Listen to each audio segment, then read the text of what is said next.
eroplanong sinakyan ni Leo. Kaya naman, matapos mag-announce ng landing ang piloto ay agad nitong binuksan ang bintana. Masaya nitong pinagmamasdan ang ibaba. Ang ganda! Sambit pa ng binata.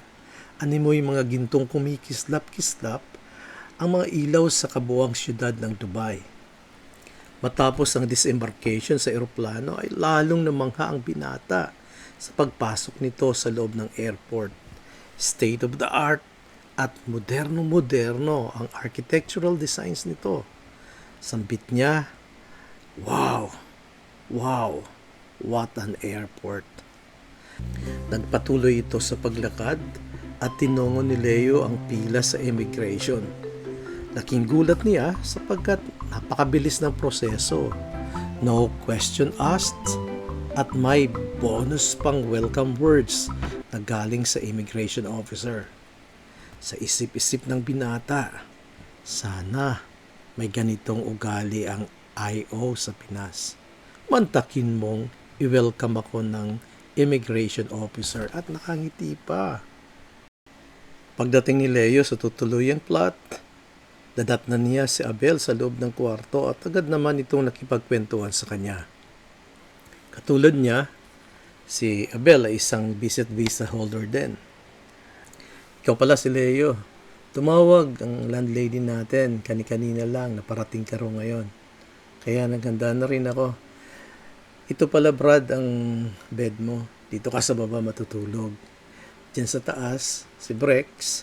Dito naman sa kabilang bed, yung dalawa pa, kaya lang nasa trabaho pa ngayon. Maraming salamat Brad, sagot ng binata. Palibas ay pagod at naninibago sa bagong lugar, hindi agad na makatulog si Leo. Nag-iisip at nakapokus sa kanyang sadya kung bakit pumunta siya sa UAE. Ang hanapin ng kanyang kasintahan na si Babe. Nandito na ako sa UAE, babe. Makikita na tayo. Makikita na tayo muli. Sambit ng binata bago ito natulog. Mag-alas 8 na ng umaga nang magising si Leo. Wala na ang kanyang mga ka-roommates. 5 kasi sila sa isang kwarto. Ang 3 ay mga nagtatrabaho at silang 2 ni Abel, ang visit visa holder. Sa pagmamadali ni Leo na buksan ang shower, napasigaw ito sa sobrang init ng tubig mula sa shower na tumama sa kanyang bumbunan. Narinig ni Abel ang sigaw, kaya napatakbo ito sa may pinto ng banyo. Pre, okay ka lang ba dyan? Tanong nito kay Leo. Nahiyang sagot ng binata sa kanyang ka-roommate. Pasensya na Brad. Napasigaw ako kasi nabigla ako sa init ng tubig. Pabiro pa nga ni Leo kay Abel. Muntik na ngang mapaso si junior ko eh. Pumalakak na lang si Abel at sinabing, super init talaga ang tubig kapag kaganitong oras na dito sa Dubai. Kapag summertime kasi, parang kumukulo ang tubig. Brad, gamitin mo muna yung naipon kong isang balde dyan. Total, malamig na yan kasi kagabi pa yan. Ikaw na muna ang gumamit. Nasa timbang blue. Kunin mo na lang. Nasa sala pa rin sa Abel ng paglabas ni Leo mula sa banyo. Nagbiro pa rin ito sa ka-roommate. Alam mo pre, kala ko talaga laba ng bulkang Mayon ang lumabas sa shower eh. Grabe, napakainit. Nagkahagak-haka na lang ang dalawa. Nagmadali na ring pumasok si Leo sa kwarto nila at nagbihis at ura-urada na ring pumunta sa simbahan. Pagdating niya sa simbahan, wala pa rin ang 2 kaibigan. Kaya naglakad-lakad muna siya sa labas. Nagbabaka sakaling makita agad ang kanyang kasintahan. Subalit, kahit sa loob ng simbahan, ay hindi niya nakita si Babe.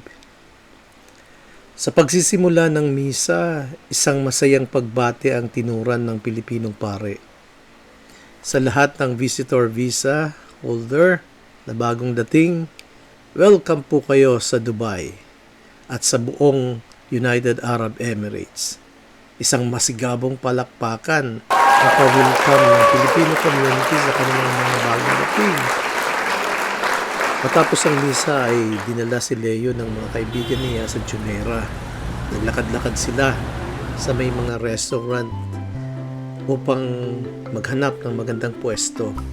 At napili nila ang isang spot na makikita ang view ng 7-star hotel sa United Arab Emirates o sa buong mundo, ang Burj Al Arab. Masayang nagkwentuhan mga magkakaibigan habang kumakain. Silang tatlo talaga ang magkakaibigan simulang high school hanggang college.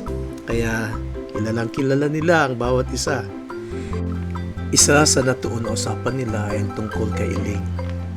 Ipinalitan ng dalawa niyang kaibigan na si Elaine daw ay nasa Abu Dhabi. At maganda ang trabaho nito. Si Elaine ay crush ni Leo noong high school. Subalit nung mag-college ito, ang naging kasintahan ay si Babe. Pero ipinaalala ng dalawang kaibigan ang tungkol kay Elaine sapagkat alam nila na gustong-gusto ito ni Leo. Umiwas si Leo sa usapan tungkol kay Elaine kasi alam ng puso niya na pumunta siya ng UAE dahil kay Babe. Sinadyang baguhin ni Leo ang usapan at muling umupo. Ang ganda rito, pre. Oo nga, pre. Ang ganda-ganda na ni Elaine. Pangungulit pa ni Lito na sinundan naman ni Ed. Tawagan na natin si Elaine, pre. Go, go, go! Halos buong maghapon din naman silang nakapagkwentuhan. Gabi na nang makarating si Leo sa flat nila. Madilim na ang silid. Minabuti ng binata na huwag nang istorbohin ang mga natutulog na roommates. Nang gabing yon, hindi mawala sa isip ni Leo ang tungkol sa kanyang kasintahan.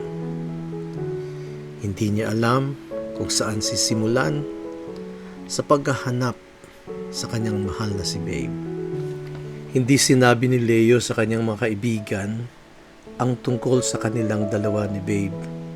Hindi rin alam ng mga kaibigan niya ang totoong pakay kung bakit nandito siya sa United Arab Emirates.